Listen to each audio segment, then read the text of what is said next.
Hello everyone, आज है 31 जनवरी और आज इस वीडियो में हम बात करने जा रहे हैं अंबुजा सीमेंट के बारे में। देखिए, 401 रुपए का शेयर है, 3.5% की तेजी हमें यहाँ पर देखने को मिली है। और देखा जाए तो एक झटके में ये टूटा जरूर था, लेकिन उसके बाद धीरे धीरे रिकवर करने की भी कोशिश कर रहा है। और हम बात भी कर रहे हैं कि अंबुजा सीमेंट का जो शेयर है वो अभी उस रेंज के आसपास ही है जहां से अदानी के खरीदने के बाद इसमें तेजी आई थी। वीडियो को शुरू करूं उससे पहले अगर आपने अभी तक चैनल को सब्सक्राइब नहीं किया है तो प्लीज अभी इसे सब्सक्राइब कर लीजिए, क्योंकि आगे भी बहुत सारे वीडियोस हैं जो आपको काफी ज्यादा हेल्प करेंगे। तो 401 रुपए का शेयर है अंबुजा सीमेंट का। और देखो, सीमेंट सेक्टर में डेफिनेटली थोड़ा सा प्रेशर जरूर बन रहा है। और जब से हिंडनबर्ग की रिपोर्ट आई है, अदानी ग्रुप ऑफ कंपनीज में सबसे ज्यादा प्रेशर है। और जैसे कि अंबुजा सीमेंट 500 रुपए का शेयर था और दो ही ट्रेडिंग सेशन में ये टूट कर 380 तक गया था। और इवन जिस दिन 380 तक गया था उस दिन ये 350 रुपए से भी नीचे चला गया था। लेकिन पिछले 2 दिनों में धीरे धीरे करके अब ये रिकवर होता हुआ नजर आ रहा है। और अगर आप चैनल को रेगुलर फॉलो कर रहे हो तो जब ये टूट रहा था उसी दिन मैंने वीडियो बनाकर कहा भी था कि अगर 350 रुपए के नीचे जाता है तो मौके बनेंगे, और गया भी था वो। ठीक है, यहां पर पिछले एक साल की अगर हम बात करें तो पिछले एक साल में अंबुजा सीमेंट का जो शेयर है उसमें तकरीबन 10% का ग्रोथ है। देखिए, यहां पर अगर इससे पहले भी 350 रुपए के आसपास एक लंबा वक्त इसने बिताया था, और उसके बाद जैसे ही खबर आई कि अदानी ने खरीद लिया है, एकदम से ये रॉकेट बन गया था। बड़ी तेजी हमने यहां पर देखी, लेकिन अब उसी तरीके से गिरावट भी देख रहे हैं। हाल फिलहाल में खबर बहुत ज्यादा वायरल हो रही थी कि क्या अदानी यहां पर अंबुजा में बाई बैक कर रहे हैं, और अभी हाल फिलहाल में उसका अपडेट भी आया है कि जी नहीं। अदानी ग्रुप ने इस रिपोर्ट को डिनाई किया है कि उनका बाईबैक का कोई प्लान नहीं है। खबर थी कि अंबुजा सीमेंट और अदानी पोर्ट में ऐसा बाईबैक हो सकता है, तो अदानी ग्रुप ने इसको डिनाई किया है और कहा है कि in relation to the news on share buyback we would like to clarify that there is no such plan and hence we are not in position to comment on. जो जो भी इस तरह की रिपोर्ट्स होती है उस पर हम कोई भी कमेंट नहीं करेंगे, और हमारा कोई प्लान भी नहीं है इस तरीके का। जैसे ही खबर आई थी कि बाईबैक होने वाला है, तेजी देखने को मिल गई थी हमें यहाँ पर। ठीक है, तो यहां पर देखा जाए, और देखो बाईबैक अब वो खुद नहीं करेंगे, जाहिर सी बात है। वो खुद 20,000 करोड़ रुपए का एफपीओ लॉन्च करके पैसा जुटाने की कोशिश कर रहे हैं, तो बाईबैक क्यों ही करेंगे अंबुजा या फिर अदानी पोर्ट में। लार्ज कैप शेयर है, 77,000 करोड़ से भी ज्यादा का इसका मार्केट कैप है। वॉल्यूम्स बहुत अच्छे हैं, 4 करोड़ से भी ज्यादा के वॉल्यूम्स नजर आए। देखो, बड़ी क्वांटिटी में शेयर ट्रेड तो हो रहे हैं, इस बात को तो मानना पड़ेगा। अदानी ग्रुप के शेयर्स बड़ी क्वांटिटी में ट्रेड हो रहे हैं। सितंबर क्वार्टर में जो नतीजे थे वो उतने अच्छे नहीं थे, खराब थे। 7,000 करोड़ का इनका रेवेन्यू था, लेकिन फिर भी शेयर दौड़ गया। जो इससे पहले क्वार्टर में 8,000 करोड़ हुआ करता था, मतलब 11% की गिरावट थी रेवेन्यू में। और प्रॉफिट में तो 87% की गिरावट थी। सिर्फ 93 करोड़ का ही मुनाफा हुआ था, जो पहले 750 करोड़ तक का प्रॉफिट हुआ करता था इनको क्वार्टरली। लेकिन फिर भी शेयर में गिरावट नहीं आई। गिरावट तब आई जब रिपोर्ट आई हिंडनबर्ग की। यहां पर प्रमोटर के पास भी अच्छी खासी होल्डिंग है। प्रमोटर भैया अब अदानी ही है। यहां पर एलआईसी के पास 6.32% की होल्डिंग है।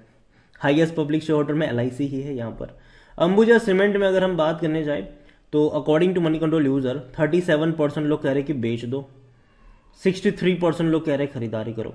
देखो, जैसे ही अदानी ग्रुप टूटना शुरू हुआ था ना, उसी वक्त अंबुजा को भी एफएनओ लिस्ट से बैन कर दिया गया था। लेकिन अब ये बैन हटने वाला है। ठीक है, एफएनओ में भी आप उसको ट्रेड कर पाएंगे। यहां पर जहां तक बात करें हम डिविडेंड की, तो पिछले साल इसने आपको पे किया था 6 रुपए 30 पैसे का। 2021 में सिर्फ 1 रुपए का ही पे किया था। 2022 में ज्यादा पे किया था, 1 रुपए 50 पैसे और 17 रुपए।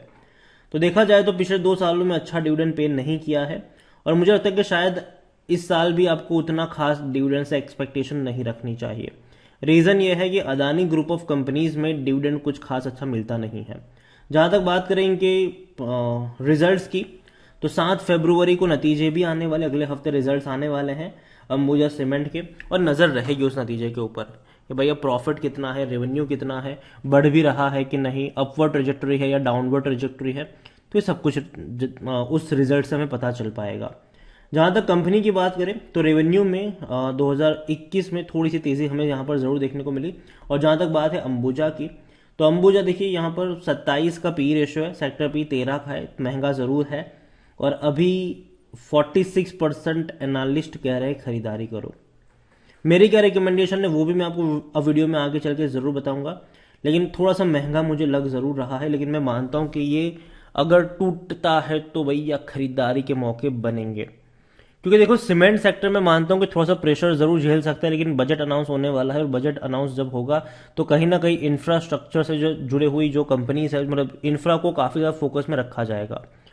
सरकार भैया इंफ्रा पे बहुत बड़ा पैसा स्पेंड करेगी तब, और ऐसे में जाहिर सी बात है सीमेंट को फायदा होगा, इंफ्रा वालों को भी फायदा होगा। यहाँ पर कंपनी की होल्डिंग के बारे में अगर हम देखें, शेयर होल्डिंग के बारे में देखें, तो 63.15% की होल्डिंग है प्रमोटर के पास, 7.78% है म्यूचुअल फंड के पास। देखो प्रमोटर के एक भी शेयर गिरवी नहीं है, जबकि अदानी ग्रुप की बहुत सारी कंपनियों के शेयर गिरवी पड़े हुए हैं ना।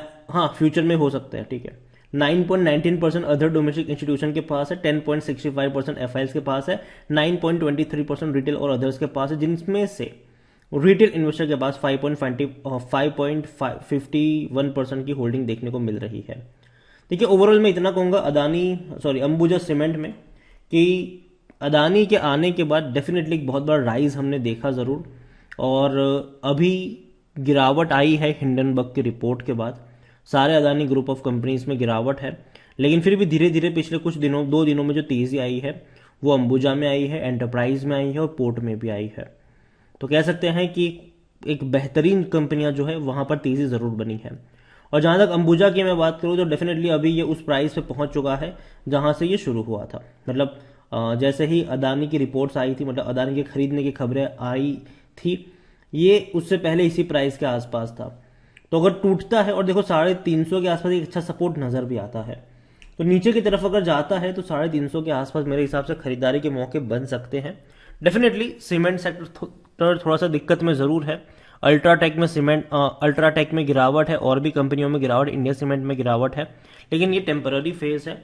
लॉन्ग टर्म में वापस आपको एक अच्छा खासा मूव देखने को मिलेगा, एक लेवल पे ये एडजस्ट होगा, बाद में तेजी दिखाने के लिए तैयार हो जाएगा। अंबुजा सीमेंट और एसीसी से ज़्यादा मुझे पसंद अंबुजा सीमेंट ही है।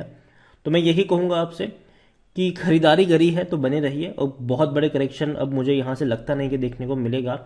और हिंडनबर्ग डेफिनेटली यहाँ पर एक शॉर्ट पोजीशन में ज़रूर है, लेकिन कब तक रहेंगे वो पता नहीं है। लेकिन हाँ, अगर लॉन्ग टर्म के लिए अगर आप निवेश करना चाहते हो तो 350 रुपये के आसपास अगर आपको अंबुजा सीमेंट का शेयर ट्रेड होता हुआ नजर आता है तो डेफिनेटली वहां पर खरीदने के मौके बन सकते हैं। और खरीदारी करी है तो बने रहिए, डरने वाली कुछ ज़्यादा बात नहीं है। ऑलरेडी काफ़ी बड़ा करेक्शन हम यहाँ पर देख चुके हैं, यहाँ से अगर करेक्शन आएगा भी तो थोड़ा सा होगा, कोई बहुत बड़ा करेक्शन आप एक्सपेक्ट नहीं कर सकते हो। बाकी मर्जी आपकी है। वीडियो को यहीं पे एंड करूंगा, पसंद आया हो तो लाइक और शेयर करें, चैनल पर अगर पहली बार है तो प्लीज़ सब्सक्राइब करें, और अंबुजा सीमेंट के बारे में आप क्या सोचते हैं वो भी आप मुझे कमेंट में लिखकर बता सकते हैं। Thank you.